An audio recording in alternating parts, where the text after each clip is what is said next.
போட்டித் தேர்வு எழுத உள்ள நண்பர்கள் தேர்வறையில் சில விஷயங்களை கவனமாக பண்ணணும்.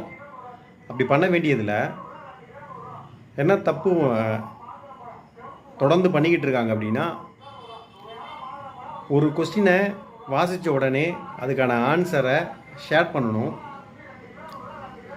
அப்படி பண்ணாமல் ஒட்டுமொத்த 200 கொஸ்டின் அப்படின்னா 200 கொஸ்டினையும் வாசித்து பார்த்துட்டு அப்புறம் ஆன்சர் பண்ண ஆரம்பிக்கிறாங்க.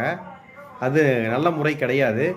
ஒரு கேள்வியை வாசிக்கிறோம், வாசித்த உடனே அதுக்கு எது சரியான விடை அப்படின்னு நாம் நினைக்கிறோமோ அதை இமிடியேட்டாக ஷேர் பண்ணிடணும். அப்படி ஷேர் பண்ணும்போது ஆப்ஷனை சொல்லிக்கிட்டே ஷேர் பண்ணணும். இப்போ மொதல் கொஸ்டினுக்கு சி அப்படிங்கிறது ஆன்சர் அப்படின்னா, அப்போ 1ஆம் நம்பர் கொஸ்டினுக்கு சி அப்படின்னு சொல்லிக்கிட்டே ஷேர் பண்ணணும். 2ஆம் நம்பர் கொஸ்டின்